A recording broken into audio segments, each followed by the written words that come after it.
friends, it's the Stitches, and today we're going to be talking all about trends and how social media is changing the way that we look at them, changing the way that they evolve, and just sort of how social media has sort of changed the game when it comes to trends.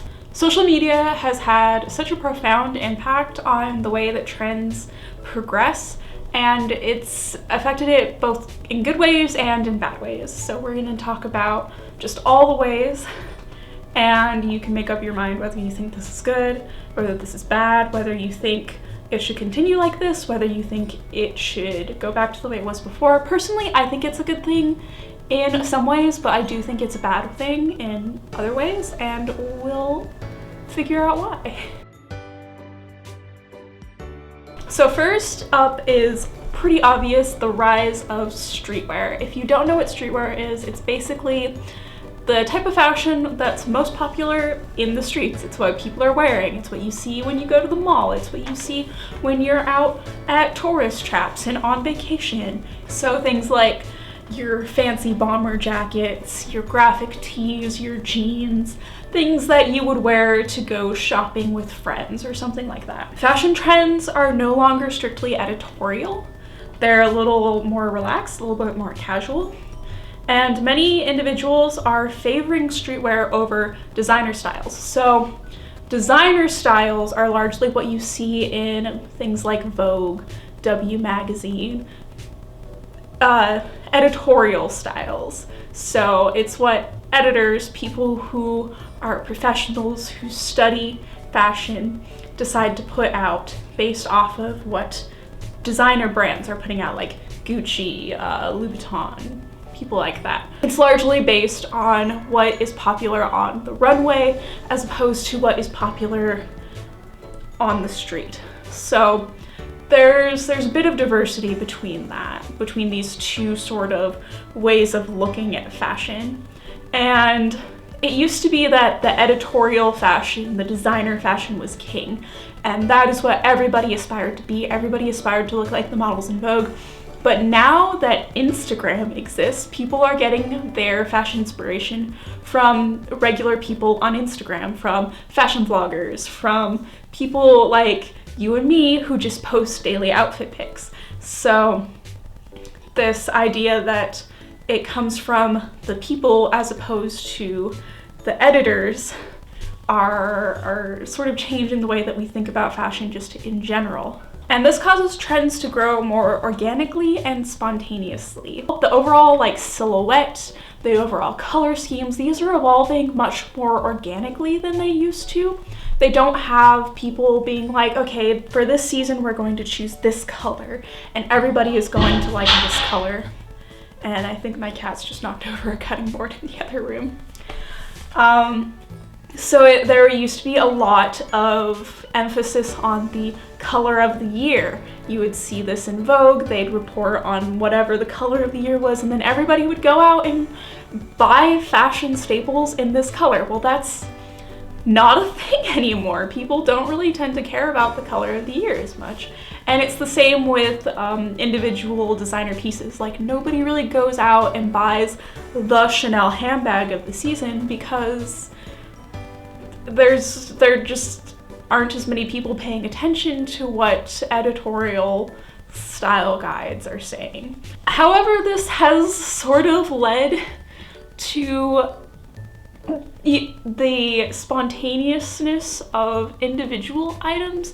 Usually there's like a Chanel handbag or a whatever, there usually with editorial style there's one particular handbag, like a specific style that came out that year that everybody gravitates towards, and that's the it item. There are usually a few it items and people aspire to get those or items that look like those, and that has persisted, but the nature of it has changed wildly, because it used to be that this it bag was something that was very versatile and could go with everything, and now the it items tend to be dad shoes and just crazy things that you would never see regular people wear, and it's become sort of the meme fashion instead.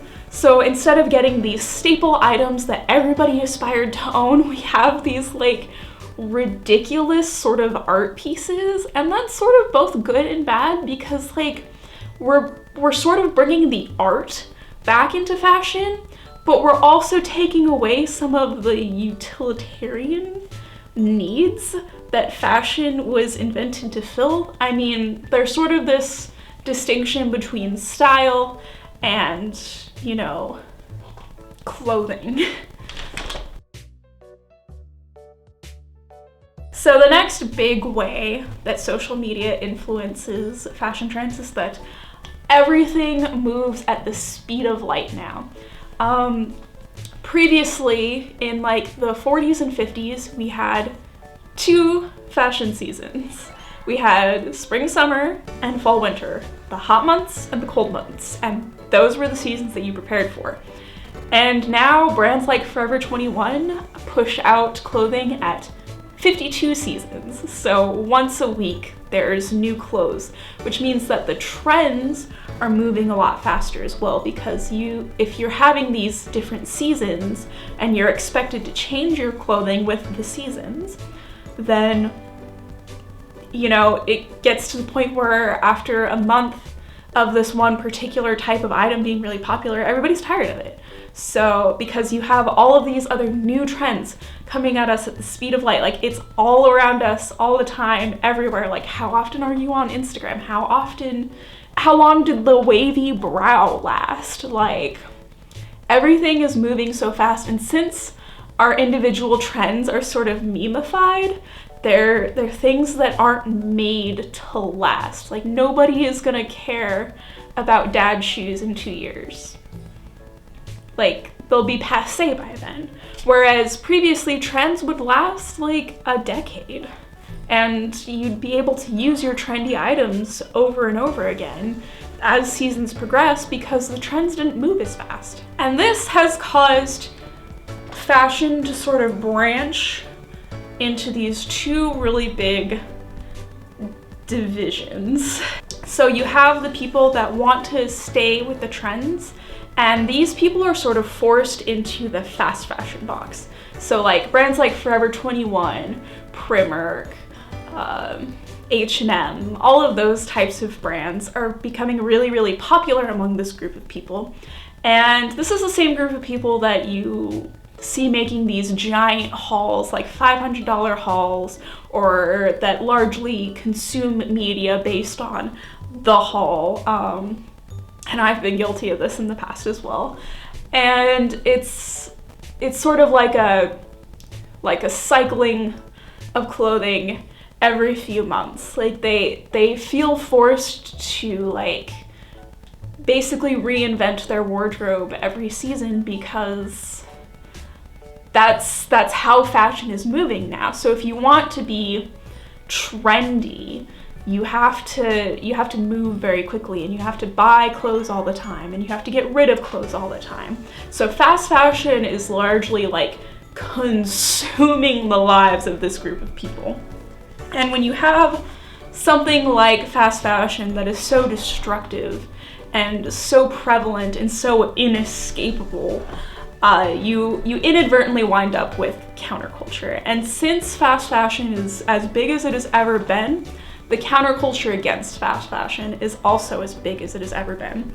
So the counterculture largely revolves around vintage, secondhand, sustainability movements, things like that. Like, nobody heard about zero waste until like the last 5 years, and nobody has ever heard about how terrible fast fashion is until the last 5 years. So these things are inherently connected. The stronger fast fashion gets, the stronger the resistance against it is going to get. And I think that that's going to lead to some very interesting things in the next decade. It'll be a wild ride to see how this one turns out. But yeah, you notice that vintage styles are becoming more and more common. Thrifting is becoming more and more common. People doing DIY and making their own clothes and customizing their own clothes is becoming more and more common. You know, How many girls do you see going out to the thrift store and buying old dad shirts and cropping them and like cutting some shorts up and, you know, making their own little outfits and going out and doing their thing? So many of them.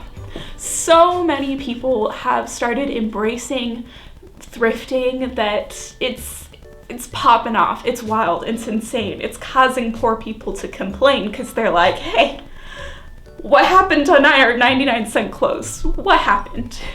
So yeah, as one explodes, the other explodes, and that's kind of interesting. And so these two groups of people have sort of led to two very interesting other things happening. So number 3 on our list is brand royalty and influencers reign supreme. Supreme. Since fast fashion is going absolutely crazy, the conspicuous consumption associated with that is on the rise. And by that I mean, like, conspicuous consumption it could be its whole other video, but basically it's the idea that you go out of your way to purchase things that other people will recognize so that they know how much money you spent on it, because it's a sign of wealth. You know, like, how many people wear giant diamond earrings just to show you that they can buy that? You know, just look at a rapper. That's all I really need to say there. So that's conspicuous consumption. Since everybody knows where your clothes come from because we see all the popular items all the time on social media, then everybody knows exactly how much money you spent. And this leads people to buy from specific brands because their pieces are recognizable. No other reason. So like Unif, Lazy Oaf, basically anything else that's sold on Dolls Kill. These are all very popular brands because they're expensive and because their pieces are really recognizable. Everybody knows what that Unif top looks like because A, they've seen it a million times before on Instagram, and B, because nobody else really makes pieces that look like Unif, except for the pieces that Unif copies. So if everybody knows that you're buying that Unif shirt, everybody knows exactly how much you spent on it. So everybody knows that, hey, you have money. And the fact that I'm wearing a Lazy Oaf shirt in this video is no accident. Everybody does this. Everybody, regardless of who they are, does conspicuous consumption to some extent because everybody wants the approval of their peers. Like, everybody wants that good feeling of knowing, hey, I can buy this expensive thing. I can treat myself. So look at it. And also, like, when you spend a lot of money on something, like, of course you're gonna wear it a lot because you spent a lot of money on it. So this isn't necessarily a terrible thing, but it's not like a great thing either. It's often influenced by the really unrealistic standards set by social media influencers who get large hauls of clothing basically for free. Like, and then we see somebody who got like a $500 haul for free because, you know, Dolls Kill released some new line that they want everybody to see for free advertising. So, you know, social media influencer gets like this huge box of clothing that they show off, and then all these other influencers are doing it at the same time because that's how PR works. So you have, you know, maybe 5 people that you follow are all unboxing this same Dolls Kill haul. And you're like, oh dang, Dolls Kill is releasing new stuff. I better go and get it, because all these other people already have it, so I'm gonna get left in the dust if I don't. And I won't be able to participate in this trend, and I won't be able to participate in this particular subset of fashion, and then I'm gonna be completely irrelevant, blah, blah, blah. You know, it leads to sort of these feelings of like FOMO, the fear of missing out. I hate that term, but like it applies so well here. So this leads to a lot of mental health problems because obviously if you're poor, if you're not incredibly wealthy, Like, you're not gonna be able to buy these, and if you don't have a huge social media following, you're not gonna have brands giving it to you for free like the influencers do. So you're kind of put in this position where you either put yourself in debt and, you know, have all this social praise that everyone else that you perceive is getting, or you don't buy the clothes and then feel left out, and both of these have a negative effect on your mental health. So it's a no-win situation. So that's another reason why the counterculture is becoming so strong, because you either participate in the big fashion trends and feel terrible either way, or you decide that it's all bullshit and do your own thing. And so number 4 on our list, the 4th biggest way that social media is affecting fashion trends, is that creativity is becoming more and more common. Creativity is being pushed more and more than I feel like it ever has been in fashion. And that's like there's never been as much conformity in fashion, but there's also never been so much creativity at the same time. It's a wild time to be alive, guys. So interestingly, since everybody does know where your clothes are from, the only other way to gain notoriety on social media, aside from being incredibly wealthy, is to be incredibly creative. So DIY, thrifting, vintage, again, are given room to breathe because they're seen as the only alternative to this vicious, conspicuous consumption cycle that fast fashion is sort of shoving down our throats right now. You have the influencer, the brand, the all that juicy little package of self-hatred over here. And then you have the people that are like, nah bruh, I don't want to participate in that. The only other option they feel they have is to make their own clothes, or, you know, mix things up in a way that you wouldn't expect.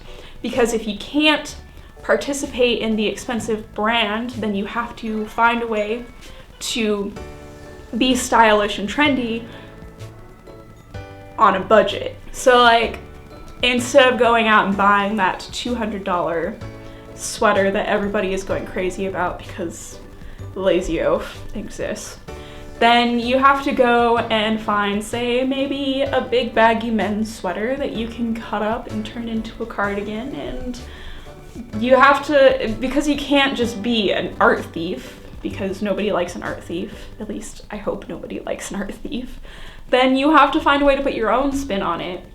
And then eventually you like create your own style, and then eventually, you know, things start working in that direction. And then before you know it, you're doing like art shit with your style, and then it's like it's a whole different thing. And we call this alternative fashion. So basically, you know, goth came from somewhere, and it came from like people doing weird shit because they didn't want to participate in whatever other fashion was going on at the time. Same with basically everything that's ever come out of Harajuku. There's so much conformity in that particular part of Japan that people were like, you know what? We're not gonna do that. We're gonna do something else entirely. And so you see all of this crazy fashion happening right now because people are so fed up with everybody wearing the same thing. And this is, again, another pushback against editorial fashion versus streetwear. You notice that streetwear is becoming so huge because so few people want to stick to the same, like what they're told in fashion magazines. People don't want to conform to what a small group of editors want us to dress, so they'd rather make up their own rules. It's become like this big, huge movement. Alternative fashion has never been more popular, ever. And it doesn't even have to do with the fact that there are so many different unique alternative styles out there, because there always has been. But since there was so much fast fashion. There's so much of the same old, and everything is moving so fast now that you can't keep up with it you just can't keep up with it. So you have to do your own thing to a certain extent. As we move forward, our fashion styles are going to continue to get more and more unique. And I think our brands are going to continue to get more and more unique. I mean, just look at the popular brands right now versus the popular brands 10 years ago. And you see like the difference in the type of clothing that people are drawn to right now. People want that unique stuff because it makes them stand out more. It just has this sort of like polarizing effect on the industry. And I think it's going to be really interesting to see how that progresses, because you can't just keep having both boiling up. Like eventually one of them is going to reign supreme. Eventually one of the bubble's gonna burst, and eventually one of them is gonna have to be phased out. So, and I think largely that's gonna be the fast fashion bubble. I don't think people are going to continue to buy these huge hauls, and I don't think people are going to continue to just keep, piling all of their money into the fast fashion market, because it's just inherently unsustainable, both environmentally but also economically. Like, people aren't going to be able to afford to accumulate debt for too much longer, regardless of how cheap individual pieces are at Forever 21, because fashion is just moving so quickly that it's inherently unsustainable. And I think hopefully that means that alternative fashion will continue to get even bigger. And I think gender neutral fashion styles are also going to become a bigger and bigger thing as we move forward in time. And I think social media is really helping that as well. I could do a whole nother video on how social media is affecting the way that we view gender and how that's affecting the way that we view fashion. So I just think it's really interesting to watch these things as they progress. And if you have any other observations that you feel that I missed, please feel free to comment down below and let me know, because I just want to have a big old talk, because I feel like social media and fashion are two of the biggest things in a millennial's life, so it's probably a good idea to sort of think about them critically. And that's all I have to say in today's video. I hope everybody has a good day, and I hope everybody thinks about fashion in a, what's the word I'm looking for? Just think about fashion. And I will see you all next time. Bye.